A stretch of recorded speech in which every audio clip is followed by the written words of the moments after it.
नमस्कार दोस्तों, मैं दीपक शर्मा अंग्रीश आपका स्वागत करता हूं द लीगल चैम्बर में। अब दोस्तों, आज की इस वीडियो के अंदर हम पार्टीशन यानी कि बंटवारे को लेकर काफी महत्वपूर्ण चर्चा करने वाले हैं।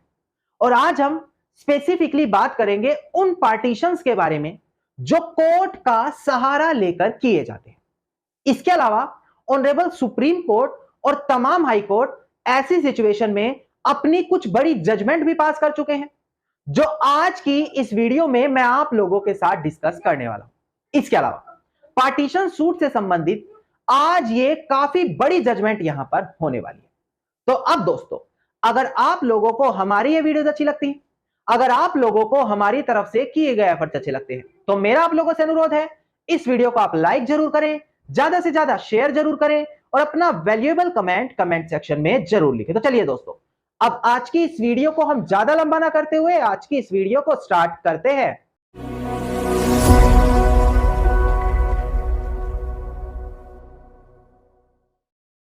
अब दोस्तों, सबसे पहले वीडियो की स्टार्टिंग में आपको क्लियर कर दिया जाए कि आखिरकार पार्टीशन कितने प्रकार से होते हैं। यानी कि आप अपनी संपत्ति का अगर बंटवारा करना चाहते हैं तो इसके कितने तरीके हैं। देखिए, सबसे पहले आता है जब पारिवारिक सदस्य एक साथ बैठकर अपनी रजामंदी से बंटवारा कर लेते हैं।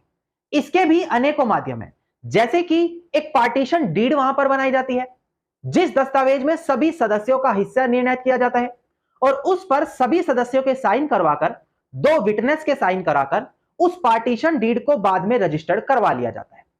दूसरा और सबसे सरल माध्यम होता है मौखिक रूप से किसी संपत्ति पर बंटवारा करना। वैसे तो मौखिक रूप से किया गया बंटवारा कोर्ट में कभी भी सीधा माननीय नहीं होता, किंतु समय समय पर आ रही बड़ी जजमेंट, जैसे कि साल 2023 में आई घनश्याम की जजमेंट, या फिर 11 अगस्त 2020 को विनीता शर्मा बनाम राकेश शर्मा, जहां पर मौखिक रूप से किए गए बंटवारे को मान्यता दी गई है, पर वहां पर आपको पब्लिक दस्तावेजों के साथ अपना मौखिक बंटवारा साबित करना अनिवार्य है।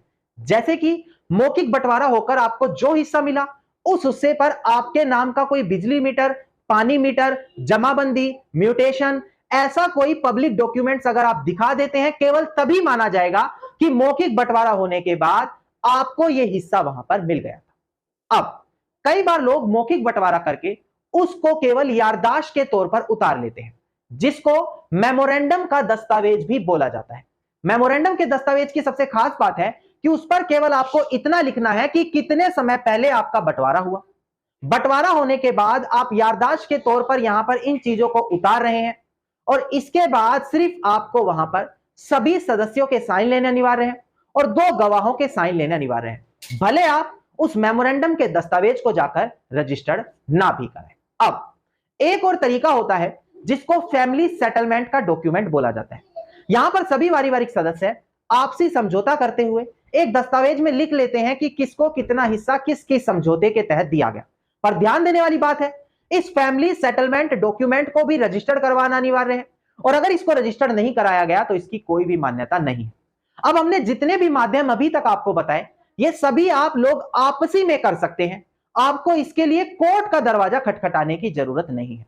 अब हम आते हैं उस माध्यम के लिए जहां पर आपको कोर्ट जाना पड़ता है। जब पारिवारिक सदस्यों के बीच बिल्कुल प्यार प्रेम नहीं है, लड़ाई झगड़ा हो रहा है, कोई बंटवारे करने को राजी नहीं है, ऐसी कंडीशन में आपको कोर्ट का दरवाजा खटखटाते हुए वहां पर एक पार्टीशन सूट फाइल करना पड़ता है।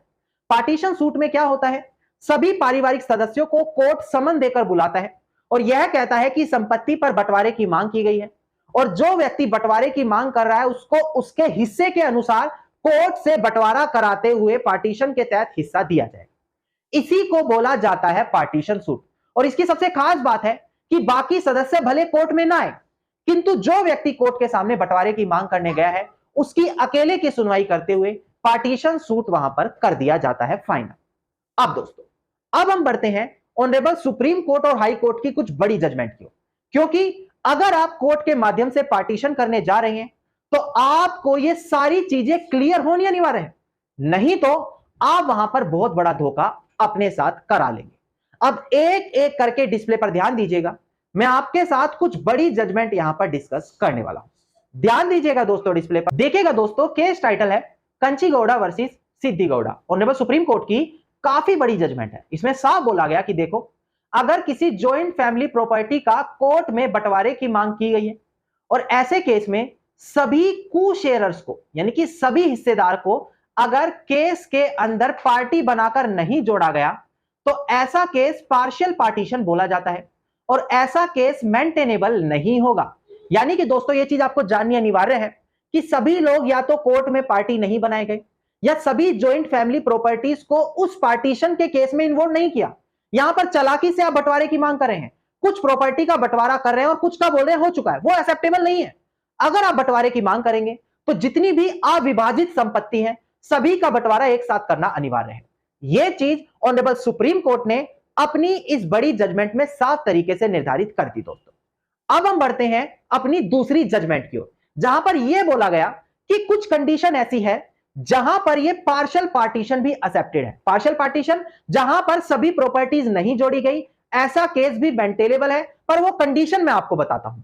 डिस्प्ले पर ध्यान दीजिएगा आप। देखिएगा दोस्तों, केस टाइटल था Ranvijay Kumar others versus Sanjay Kumar son of Ganesh Prasad and other. Citation number है 2022 पटना हाईकोर्ट 29। और ध्यान दें, डेट ऑफ जजमेंट है 2 अक्टूबर साल 2022। अब एक बार डिस्प्ले पर ध्यान दें, यहां बताया गया कि आखिरकार किस केस में पार्शियल पार्टीशन एक्सेप्टेड होगा। देखिएगा दोस्तों, यहां पर ऑनरेबल जस्टिस सुनील दत्ता मिश्रा जी की तरफ से कहा कि ऑर्डिनरी, यानी कि आमतौर पर एक पार्शियल पार्टीशन का केस एक्सेप्टेड नहीं है, बट अगर एक पार्शियल पार्टीशन का केस है जहां पर एक ऐसा संपत्ति का हिस्सा नहीं इंक्लूड किया गया जहां पर कुपार्टनर कब्जे में नहीं है या फिर वो एक्चुअली बंटवारे के लिए अवेलेबल ही नहीं है, तो ऐसे केस में वो पार्शियल पार्टीशन का केस एक्सेप्टेड होगा। उदाहरण के तौर पर मान लेते हैं किसी प्रॉपर्टी को आगे बेच दिया गया और उस पर विवाद चल रहा है, उस पर ना ही कोई कुपार्टनर कब्जे में है और ना ही उस पर आज के समय में एक्चुअली बंटवारा किया जा सकता है। तो अगर ऐसी प्रॉपर्टी को बंटवारे के लिए पार्टीशन सूट में नहीं डाला गया तो वो पार्शियल पार्टीशन नहीं माना जाएगा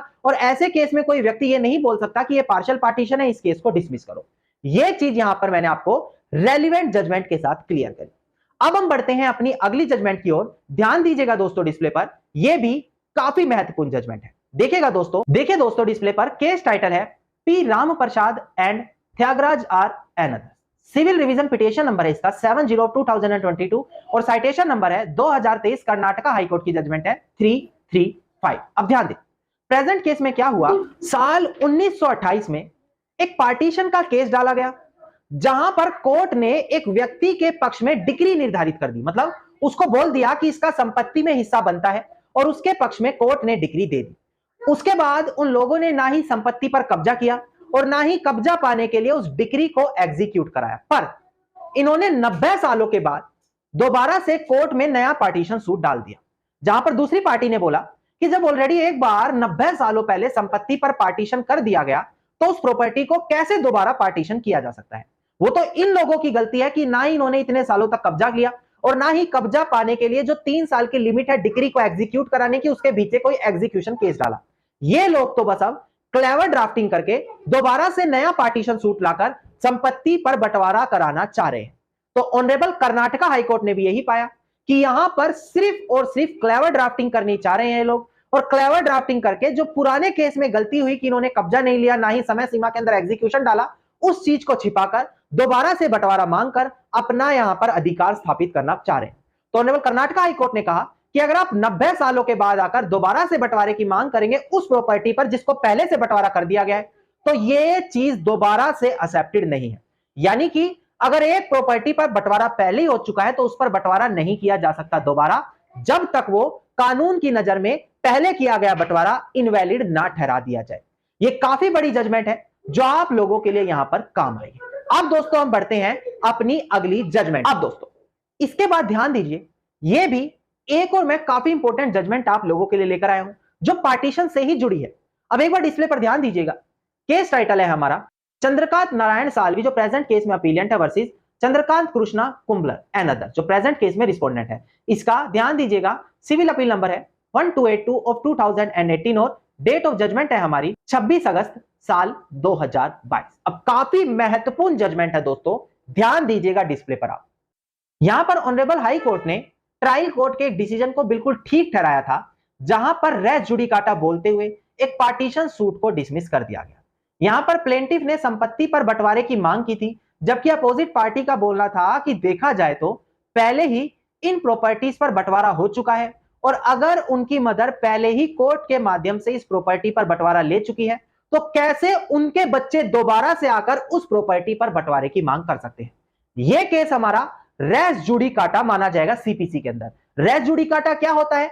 अगर कोर्ट अपने किसी मैटर में पहले ही अपना निर्णय सुना चुका है तो आप कोर्ट के उस फैसले के खिलाफ अपील कर सकते हैं, रिवीजन डाल सकते हैं, रिव्यू डाल सकते हैं, पर दोबारा से नया केस नहीं डाल सकते।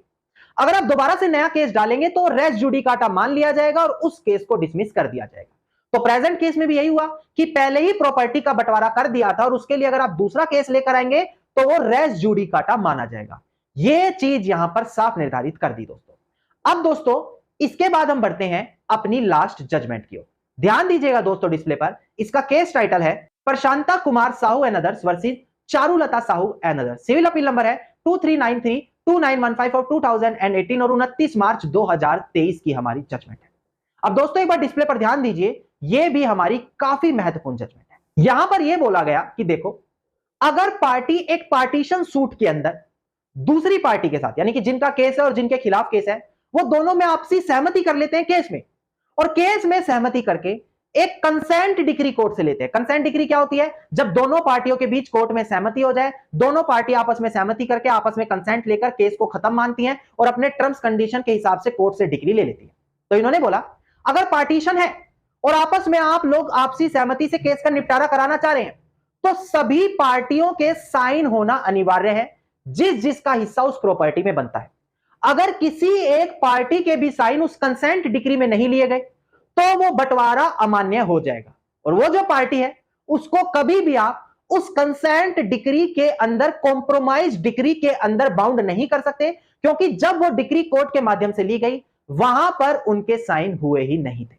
ये काफी बड़ी जजमेंट है ऑनरेबल सुप्रीम कोर्ट की, जब काम आएगी जब लोग कोर्ट में जाते हैं बंटवारा करने और आपसी सहमति से कंसेंट डिक्री कोर्ट से लेते हैं। तो जितने भी हिस्सेदार हैं वहां पर सभी के साइन जरूर ले, वरना कोर्ट की उस डिक्री को आप उस व्यक्ति के ऊपर बाउंड नहीं करा सकते जिसके साइन वहां पर नहीं हुए थे। धन्यवाद दोस्तों। उम्मीद करता हूं वीडियो के अंदर मिली जानकारी आप लोगों के लिए बेहद ज्यादा लाभदायक साबित होगी। अगर वीडियो में मिली जानकारी आप लोगों को अच्छी लगी तो इस वीडियो को आप लाइक, शेयर और कमेंट जरूर कीजिएगा। वीडियो से जुड़ा अगर आपका कोई भी क्वेश्चन है तो आप मुझे कमेंट सेक्शन में लिख सकते हैं। इसके अलावा अगर आप चाहते हैं कि आपके किसी पसंदीदा टॉपिक पर मैं वीडियो लेकर आऊं तो आप मुझे कमेंट सेक्शन में लिखिए, मैं जल्द ही उस टॉपिक पर आप लोगों के लिए वीडियो लेकर आ जाऊंगा। और अगर आप इसी प्रकार की हर इंफॉर्मेटिव वीडियोस रोजाना पाना चाहते हैं तो चैनल को तुरंत सब्सक्राइब करके नोटिफिकेशन बेल आइकन आप जरूर दबा दें।